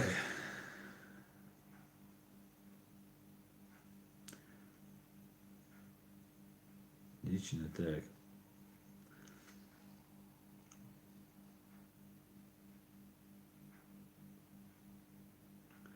Степной волк. Аслан, ассалам алейкум. У меня такой вопрос. Если украинские СБУ отдают чеченца, то в чем смысл за них воевать? Ну, во-первых, это не СБУ, а прокуратура отдала одного чеченца. И вся причина в том, что общественность, да, чеченское гражданское общество, которого нет, мы сидим и ничего не делаем. Это тогда украинцы провели митинги перед Генеральной прокуратурой. Енин, который был причастен к выдаче Тимура Тумгоева, отстранен был. Ну, вот такого вот плана были действия. Туда пришли очень много украинцев, которые там устроили такой бардак перед Генеральной прокуратурой, что очень сильно Генеральная прокуратура испугалась. Создали специальную комиссию про тех, кто воюет, да, за всех отвечать они не могут, всех, кто на страже Украины находится, их выдавать не будут. Потом выпустили, он ингуш был, Тимур Тунгоев, выпустили готовящая депортация ингуша и, по-моему, одного чеченца, ну, как бы в знак, что там, что очень неправильно поступили. Есть коррупция, есть преступность, и Украина это не один человек, это есть и предатели, и коррупционеры, и нехорошие люди. Но вектор развития очень верный, и все идет правильно. Поэтому мы воюем, наши бойцы там воюют за то, чтобы Россия не укрепилась за счет Украины и, соответственно, не стала сильнее. Так, Захар спрашивает, Аслан, как ты думаешь, с паспортами Чекири можно поехать в Украину с Европы? Думаю, нет. Пока Украина не признала наши паспорта, думаю, нет.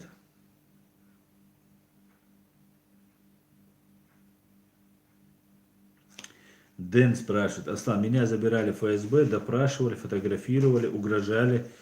Сейчас тишина, не приезжают. Как думаешь, они что-то готовят на меня? Вполне возможно. Вполне возможно. Если ты уже попал в их картотеку, то лучше уезжать. Это такая лотерея, чем не ждать, пока что-то случится. Так, Йохарный Бабай говорит, Аслан, вряд ли русские свергнут Путина, но он точно не вечный, но он-то не вечный, как думаешь, будут развиваться события после его смерти? Думаешь, вероятность очередного развала страны на куски велика? Да, я абсолютно уверен, что вероятность развала велика, в зависимости, независимости, умрет Путин, убьют его, отстранят его, рано или поздно это произойдет. И в этом мы должны всячески способствовать, потому что Запад, американцы в первую очередь, очень категорично настроены против Путина. Он сделал все, чтобы все с ним переругаться. Но я думаю, что развал будет, и мы должны быть к этому готовы. Как быстро это произойдет, пока, конечно же, никто это не может знать.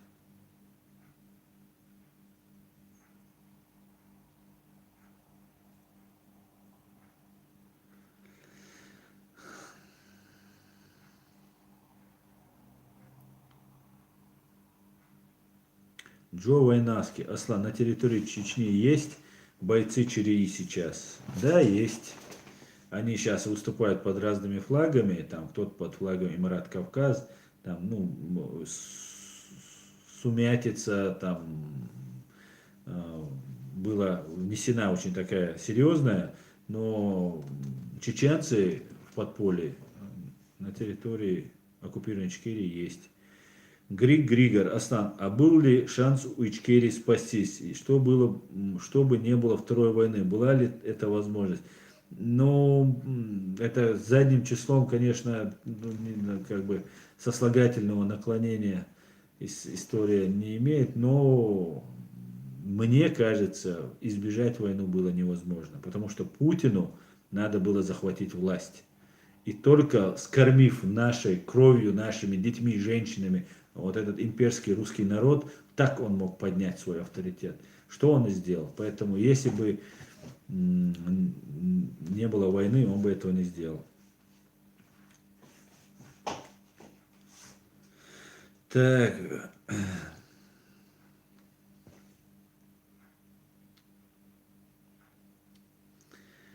так, Сергей Суворов. Только общими силами мы сможем убрать плешивого диктатора. Этот геноцид всех россиян. Мы страна-агрессор. Пока у нас не будет такого общества, как в Ингушетии, мы ничто. Надо объединяться и идти только. Надо.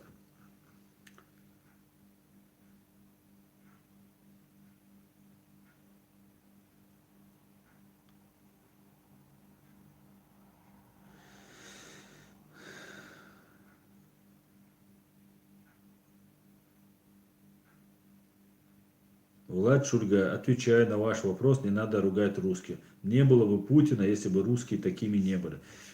Да, Влад Шульга, да, если бы у русских не сидел вот этот имперство, вот это, то да. Но с другой стороны, надо исходить из того, что над ними ведется огромная работа. И всех, которые там есть и реально люди понимающие, борющиеся с режимом в силу своих возможностей.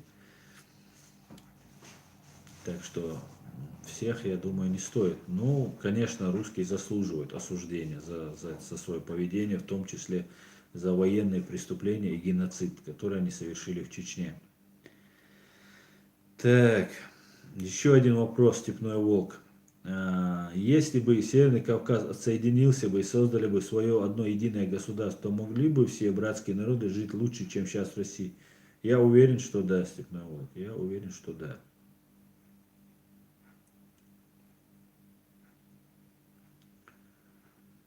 Сон о Мансур. Аслан, в какие страны можно ехать с ичкерийскими паспортами? Ну, Сон Мансур, ты меня троллишь, что ли?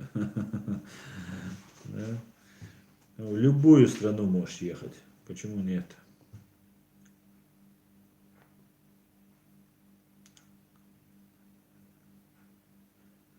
Так, Ипполит Матвеевич. Басаев в одном из своих интервью очень четко обозначил позицию Москвы в вопросе Чеченской войны. Он сказал, что мой поход в Дагестан не являлся отправной точкой во всем, что произошло. Да, конечно. Пошел бы он или нет, это Россия бы все равно на нас напала. Другой вопрос, не стоило этого делать. Это все равно не стоило делать, да?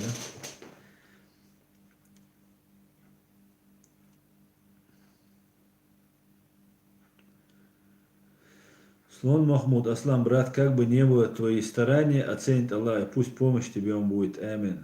Дейрес хуль. Так,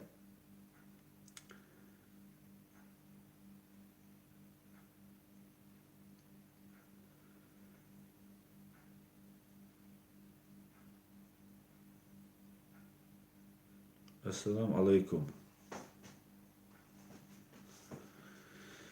Так,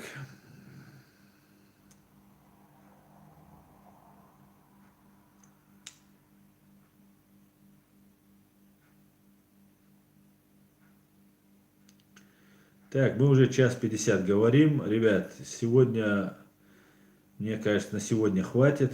Вроде нормально пообщались. Следующий стрим, я думаю, провести в среду, тоже 9 часов.